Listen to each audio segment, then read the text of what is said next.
Hi, my name is Galen Hare, a partner at Insurance Claim HQ, powered by Hare Shannara Trial Attorneys. Today I want to talk about the M word, mold.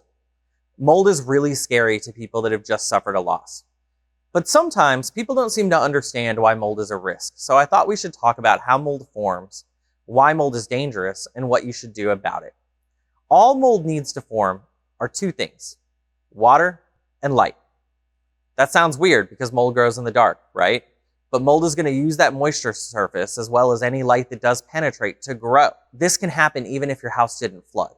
This can happen if your house got wet at all, or even if your house hasn't been properly conditioned for long enough. This is going to happen to a lot of people after a hurricane where they've been without power for weeks. Some have been without power for over a month and a half. When you get back to your home after a disaster, I want you to check a few things. I want you to look in any dark areas of your home and make sure that there's no growths. I want you to walk through your home and make sure that there's no growths. These are going to look green, black, brown. They're going to be some kind of discoloration. I also want you to figure out how long you've been without power and make sure your air conditioner is properly running. If you've lost a portion of your roof, it's going to be very, very hard to condition your house properly. And you need to know that mold is going to be an ongoing issue. So why did I call it the M word?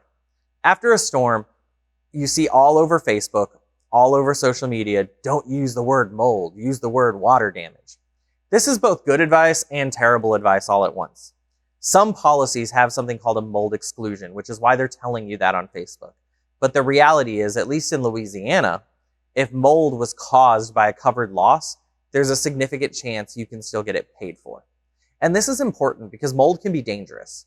Mold is not harmful to a lot of people, but some strains of mold are harmful to people.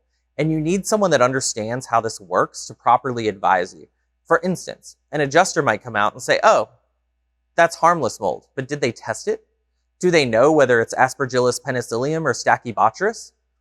These words aren't fancy, they're scientific, and there's a reason for that, because there are companies that will test the mold and figure out if it's typically harmful mold.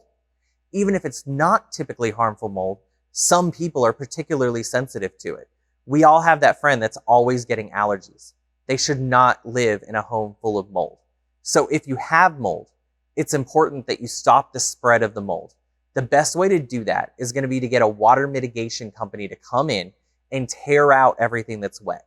That's going to prevent mold from growing. And then once they've done that, wherever there is current mold growth that's still left, that can be treated. But it's really important to do this sooner rather than later.